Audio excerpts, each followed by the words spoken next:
A few years ago, I made a delicious butternut squash soup and I still remember it fondly. So today we're making it again with some improvements. We'll start by slicing up a yellow onion. Chop that in half, then place another cut down the center, making sure not to cut through the root. This will help hold the onion together as we cut it into slices.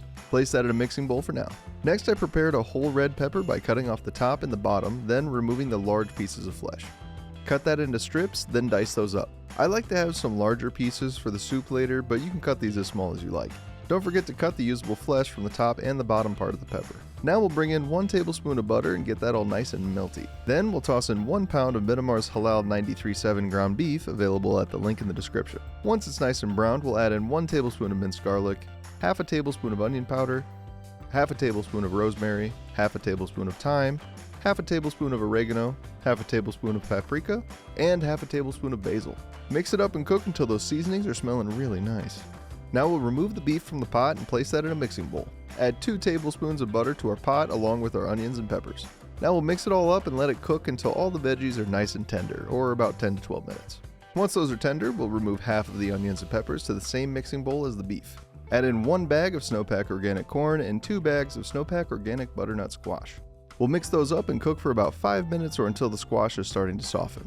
Now we'll add in 1 or 1.5 cans of Great Northern beans that have been rinsed and drained. I cooked that for a few minutes and then I decided to add about 1 tablespoon of Italian seasoning. This is optional, but I love a strong seasoning. Then we'll hit it with 1 to 2 teaspoons of salt and pepper or to taste. Now we'll pour in 4 cups of halal chicken stock and 1 can of fire roasted tomatoes along with the liquid from the can. Give that a mix in, then we'll let that simmer for 10 minutes or until the squash and other veggies are extremely tender. Once those veggies are soft, we'll ladle the mixture into a high-powered blender or food processor. An immersion blender would work even better for this, I just didn't have one. I only had a steel ladle, but if you're using a pot with a non-stick surface, you definitely want to use plastic. Blend that into a relatively thick puree, then pour it back into the pot. Make sure the pot is cool though. I did not do that and I burned both myself and my battle buddy, so beware.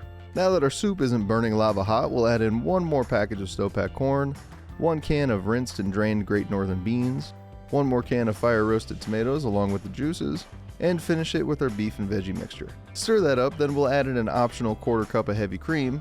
The cream isn't necessary, but I love cream, so I'm going to put more in. Then we'll give it a little taste test. I decided that I needed more salt and pepper, so I hit it with probably another teaspoon or so each. Mix it up 1 more time, then taste it again. And that's it! Serve it up with some buns, toasted pumpkin seeds, a little parsley, and an extra drizzle of heavy cream, and enjoy!